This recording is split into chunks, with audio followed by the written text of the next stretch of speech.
In the wake of his systematic dismantling of Jack Della Maddalena to become a two-division champion, Islam Makhachev now holds the enviable yet complex position of surveying a welterweight division teeming with fresh and dangerous contenders.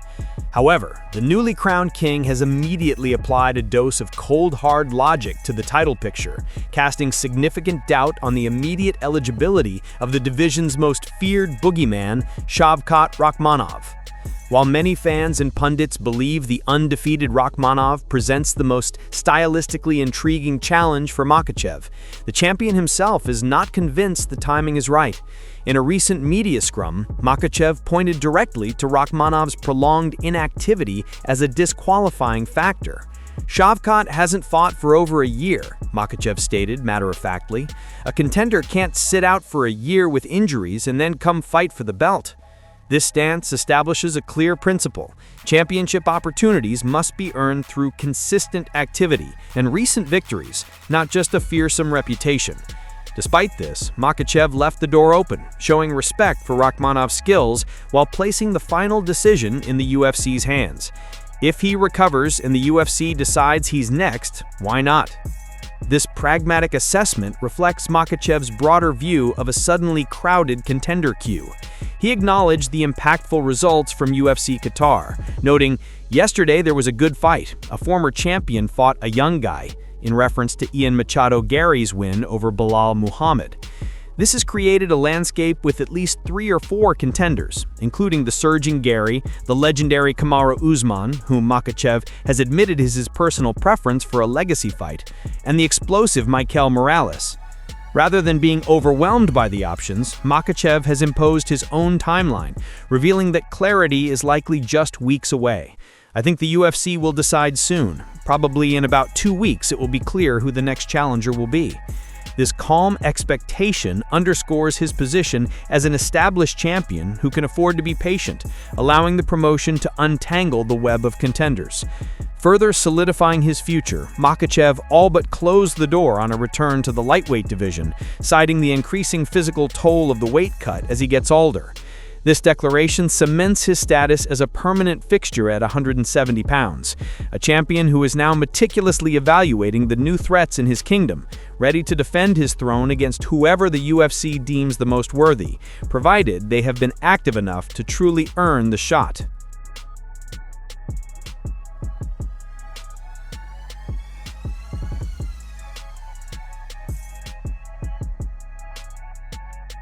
The meteoric rise of Dakota Ditcheva continues as the undefeated PFL superstar now has a date, a destination, and a dangerous opponent for her highly anticipated return to the cage. After a period of uncertainty following her first career decision victory, a win that brought her to tears as a 9-fight finishing streak was snapped, Dangerous is officially slated to make her comeback on February 7, 2026 on a major PFL card in Dubai. Ditcheva's last outing at PFL Africa in July was a bittersweet triumph. While she extended her perfect record to 15-0 with a dominant 3-round performance over Sumiko Inaba, she also suffered a broken hand during the fight, sparking fears of a lengthy layoff. Fortunately, her recovery has progressed smoothly, paving the way for her inclusion on the stacked PFL Road to Dubai event at the Coca-Cola Arena. Her assignment is a compelling striker versus striker clash against the seasoned Denise Kielholtz. The Dutch standout, a former Bellator kickboxing champion with an 8-5 MMA record, represents a legitimate step up in competition and a classic style matchup. For Ditcheva, this fight is an opportunity to reintroduce her explosive finishing power to a global audience and reestablish the aura of invincibility that surrounded her during her lengthy stoppage streak. The Dubai card itself is a showcase of the PFL's global ambitions and talent depth. Ditcheva's bout is positioned as a key feature on a lineup headlined by 2 championship fights. PFL lightweight king Usman Nurmagomedov will defend his throne against Alfie Davis in the main event, while the co-headliner will see the undefeated Ramazan Karamagomedov, 13-0, clash with the unbeaten Shamil Musayev, 20-1, to crown an inaugural welterweight champion. This booking also solidifies Ditcheva's long-term future with the promotion. Despite persistent rumors and speculation about a potential blockbuster trade to the UFC, the 27-year-old English phenom put all such talk to rest by confirming she has re-signed with the PFL. "I have just re-signed with PFL," Ditcheva revealed after her last fight. "We've come to a great agreement, and I'm going to look forward to the next few years together." With her contract secured and a prime spot on a flagship international card, Dakota Ditcheva's path is clear. Her mission in Dubai is twofold: to decisively defeat a respected veteran in Denise Kielholtz, and to loudly announce to the combat sports world that she remains one of the most feared and promising talents outside the UFC, fully committed to building her legacy within the PFL smart cage.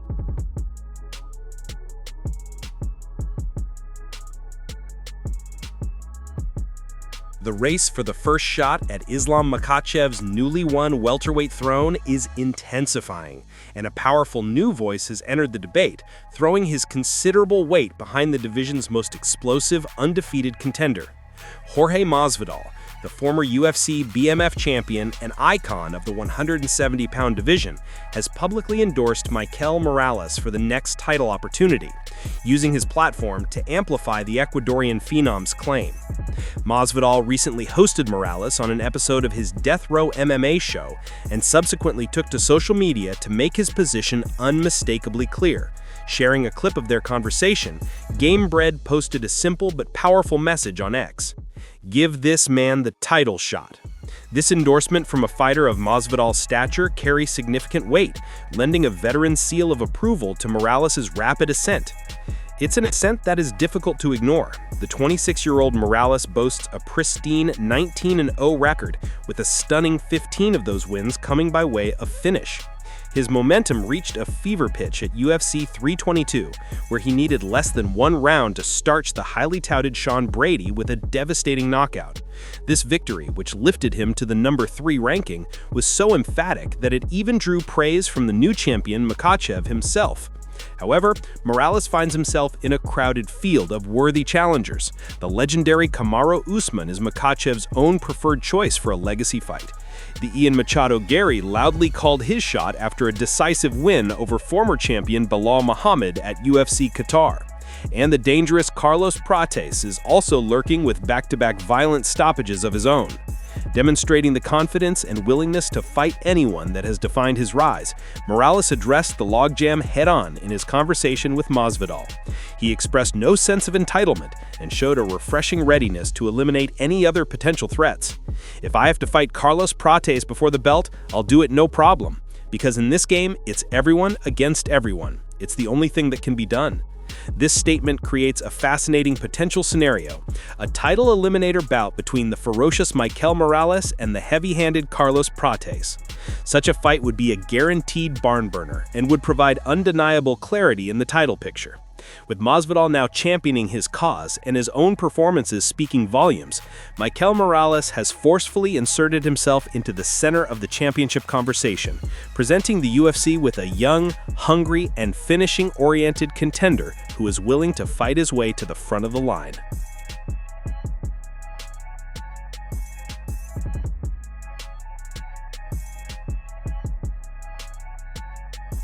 Justin Gaethje has announced his retirement from mixed martial arts. The news comes after the former interim UFC lightweight champion learned he would not be receiving the next title shot against current champion Ilia Topuria. The sudden report suggests Gaethje's retirement is directly linked to the UFC's decision regarding the title picture. In recent interviews, Gaethje had stated that he would consider retiring if he was not awarded the next championship opportunity. Gaethje retires as one of the most exciting fighters in the sport's history, known for his action-packed fighting style and memorable battles, including his BMF bout with Max Holloway. His departure marks the end of a significant chapter in the UFC's lightweight division.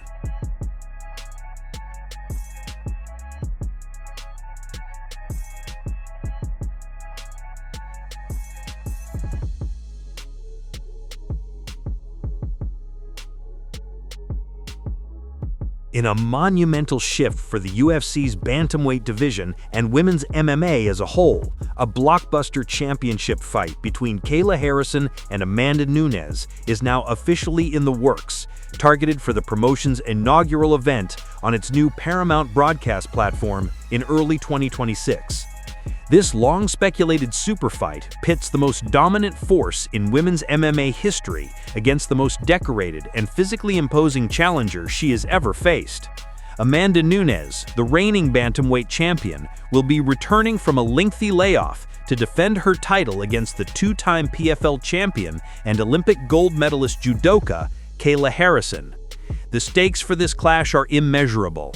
For Nunes, it is an opportunity to further cement her legacy as the Lioness by conquering a unique and formidable threat. For Harrison, who has meticulously built her record in the PFL, this is a chance to immediately seize the throne in the sport's premier organization and become an overnight superstar. Furthermore, sources indicate that Harrison's ambitions extend beyond just the Paramount event. Should she emerge victorious against Nunes, her ultimate goal is to challenge flyweight queen Valentina Shevchenko in a champion versus champion super fight at the historic UFC White House event in June 2026.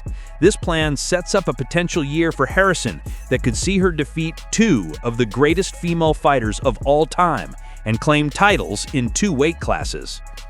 In a second major booking for the new Paramount era, a light heavyweight showdown between champion Alex Pereira and surging contender Carlos Ulberg is also officially in the works for January 24th. This fight promises fireworks, pitting Pereira's legendary striking power against the slick, technical boxing and formidable momentum of Ulberg, who has been on a devastating run through the division's ranks. These announcements mark an explosive start to the UFC's new broadcast partnership, delivering the high-stakes, legacy-defining fights that fans crave. The road to the Paramount debut in early 2026 is now paved with a can't-miss bantamweight title fight that will reshape the landscape of women's MMA.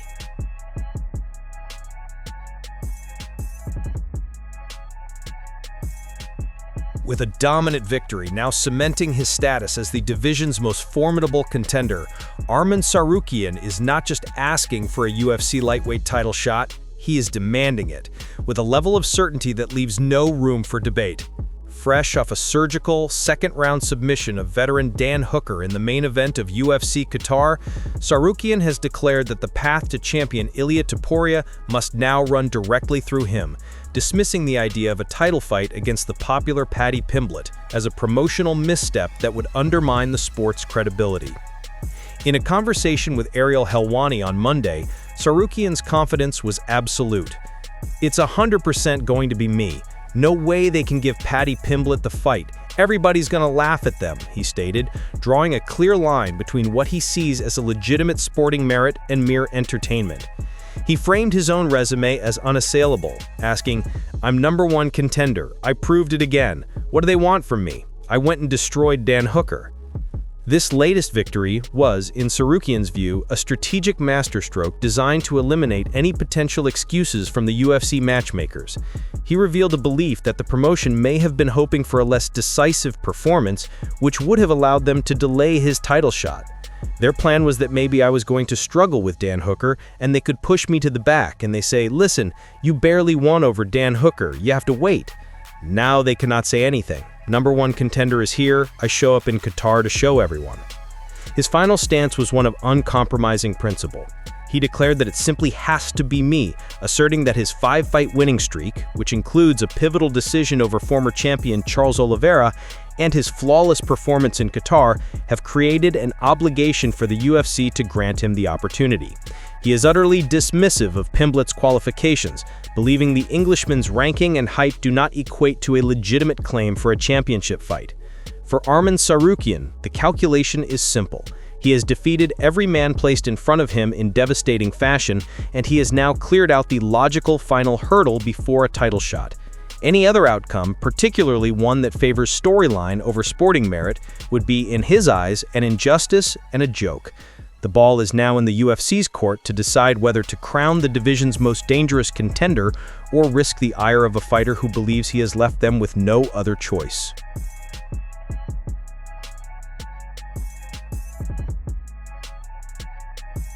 BMF title holder Max Holloway believes he holds a unique and powerful card in the high-stakes game of securing a spot on the historic 2026 UFC White House event. With the spectacle scheduled for June 14, 2026, on the South Lawn to celebrate the nation's 250th anniversary, fighters from across the roster have jockeyed for position.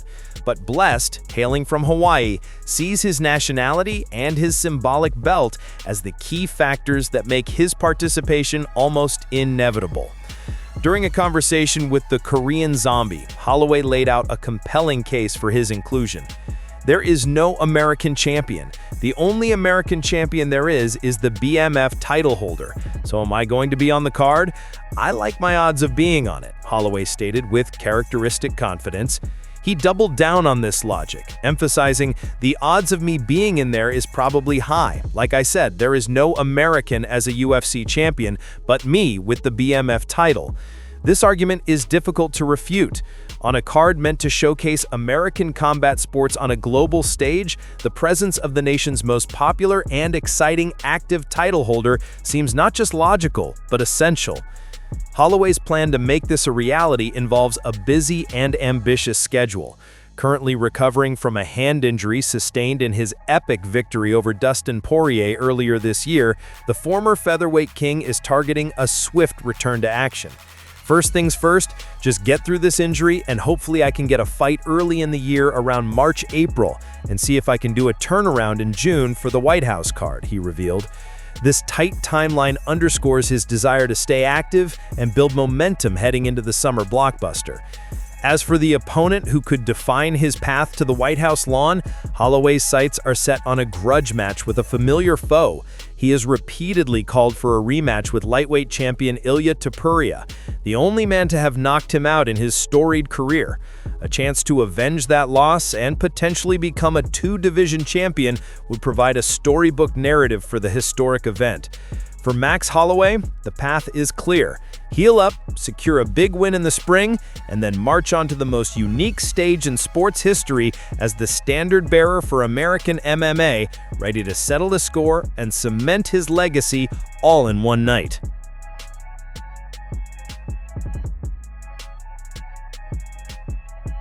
The simmering rivalry between Ilia Topuria and Arman Tsarukyan has exploded into a full-blown social media war, transforming a potential sporting contest into a deeply personal grudge match filled with accusations of cowardice and posturing. Just one day after Tsarukyan's dominant submission victory over Dan Hooker at UFC Qatar, where he immediately called for a title shot against the lightweight champion, Topuria responded not with a simple acknowledgement, but with a scathing and deeply personal attack aimed at dismantling his challenger's tough guy image. Taking to Twitter, Topuria didn't just accept the challenge, he launched a character assault, mocking Tsarukyan's demeanor during their past in-person encounters. Arman, every time we see each other in person, you freeze up like a scared duck with no idea what to do, Topuria wrote, immediately setting a confrontational tone. He asserted his dominance, claiming, "You know I handle you however I want," while dismissing the call-out as a mere formality, stating, "I fight whoever the UFC chooses." The most incendiary part of his post was a specific allegation meant to humiliate. "And remember, I slapped you and you just laughed. Then you go around acting like a gangster." He concluded by putting Tsarukyan in his place, labeling him, "Just a few levels below me, kid." Tsarukyan, never one to back down from a verbal spar, fired back with a sharp and detailed rebuttal that directly challenged Topuria's version of events. He ridiculed the champion's claim of a physical slight, writing, "Bro, you touched my neck like we were taking a family photo, and now you're calling it a slap online?" He turned the focus onto Topuria's mentality, stating, "The clip is clear, your insecurities even clearer." Positioning himself as the true man of action, Tsarukyan retorted, "I don't need to act tough for Twitter. My work is inside the cage." He ended his response with a menacing promise. "If you want to know what a real slap feels like, I'll be happy to educate you. See you soon, El Pato," co-opting Topuria's duck insult and turning it into a new nickname. This intensely personal exchange stands in stark contrast to Tsarukyan's more professional comments at the post-fight press conference, where he claimed, "To be honest, we have nothing personal between us. This is all media, this is all hype." Topuria's venomous response ensures that any potential fight between them is now drenched in genuine animosity. The champion has framed the rivalry not as a competitive matchup, but as a hierarchical dispute where he views Tsarukyan as an inferior who is acting above his station. By questioning his courage and recounting an alleged physical humiliation, Topuria has successfully raised the stakes, transforming a potential title fight into a must-see event, fueled by pride, disrespect, and the urgent need for one man to prove the other a liar.